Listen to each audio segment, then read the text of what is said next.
Hello, and welcome to the National University of Singapore Ariba Network Supplier Training Micro Videos. This video will cover the invoice process, a key component to transacting with NUS through the Ariba network.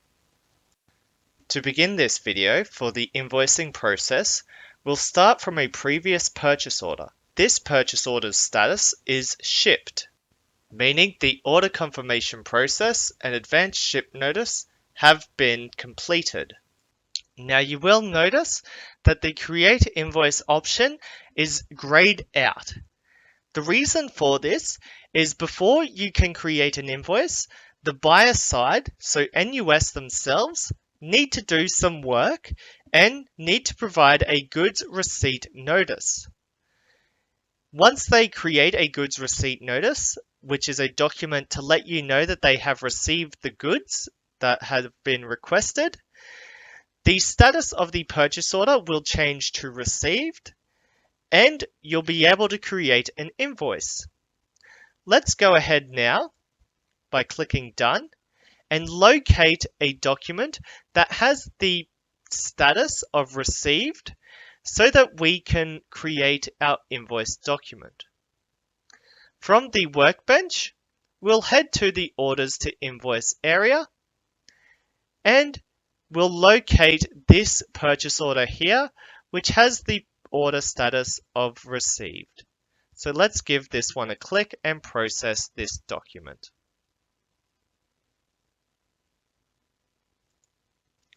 In this new purchase order, we'll quickly review the header level to make sure that all the information is appropriate, and we'll review the line item level as well to make sure that the item is all good for us to process this purchase order's invoice.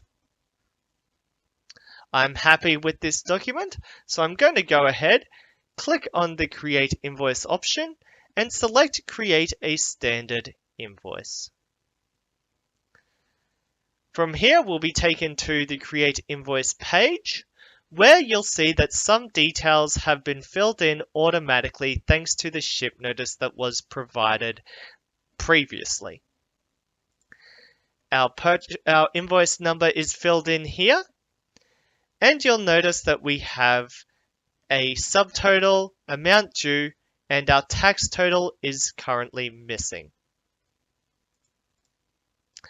This means that we'll need to go through and do some work within this document.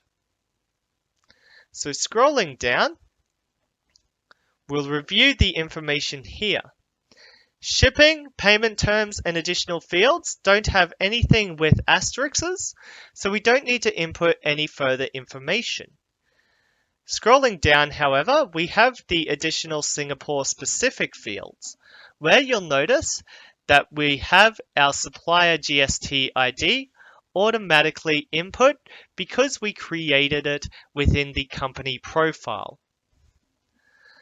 Additionally, we'll need to put in a tax invoice number here, which is the same as the invoice number found within the summary invoice header. So I can copy and paste that invoice number below so it all aligns internally for NUS. Additionally, a mandatory process that NUS requires is the adding of attachments to the header level. So clicking on that Add to Header dropdown and clicking the Attachments option allows you to add PDF copies of your invoice document as proof of invoicing. Simply click Choose File, locate the PDF copy of your invoice, and then click Add Attachment to add that PDF copy, which is a mandatory document for proof for NUS.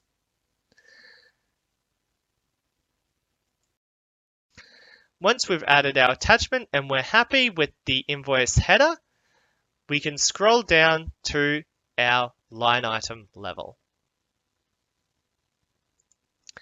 You'll notice that things such as unit price and unit and subtotal are flipped from our purchase order, but we are able to update the quantity if we needed to.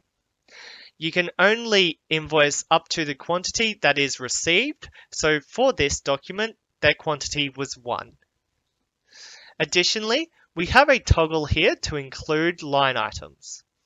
This is used if you have multiple line items within the invoice document, and it allows you to partially invoice the purchase order if you needed to. Again, this further detail about partially invoicing is found within the resource list guides, which I have provided in On24. So please give those a review to review the partial invoice process. Once we're happy with the line items level, we can then add tax to our line items. Adding tax to the line item level is super easy. All you are required to do is select your line item, find the appropriate tax rate, and then click Add to Line Items.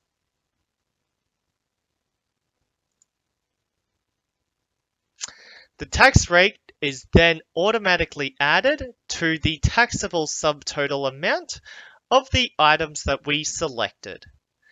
We are able to change the tax rate from here if required by simply changing the tax rate, and you'll notice that it all updates as well. Additionally, the warning message here is always displayed below the GST type drop-down list for suppliers' references. If either 0% GST or non-taxable tax GST is applicable, suppliers do not need to select from the drop-down list at all. So that's all good. You don't need to add tax if you have a 0% tax rate. For the sake of this training, however, we are adding tax, and with our tax rate added, we can simply click on Next. We can then review our tax document like all of our other documents, and once we're happy with it and we're ready to send it to NUS, we click on Submit, submitting that invoice document to NUS, and a confirmation page appears where we could print a copy of the invoice for our own record or exit the invoice creation, which is what I'll do. We're then taken back to the purchase order, and you'll notice that within our related documents section, we have a copy of the invoice to click on and review if we would like to. Once we're happy with our review, we can click on Previous, taking us back to the purchase order, and eventually this will be refreshed and our status will change to invoiced once it has been approved by NUS. So we can click on Done with the invoicing document. If we need to locate our invoices within the workbench, we have this invoice heading here. If it is not displayed, we'll find it in our Customize options. But clicking that invoice area allows us to see the invoice that we just created. And from here, we do have quite a few options and actions that we can take. So we could send a copy of the invoice document to ourselves via email by clicking on the actions dot and selecting the option there. We can also review the invoice document by clicking the invoice number. We'll be able to download a PDF copy of the invoice document if we would like to, and we could review the history of the invoice by clicking on the History tab. With that, I'll click Done, taking me back to the Ariba Network workbench. That now concludes today's video on the invoicing process for transacting with NUS. Thank you for watching.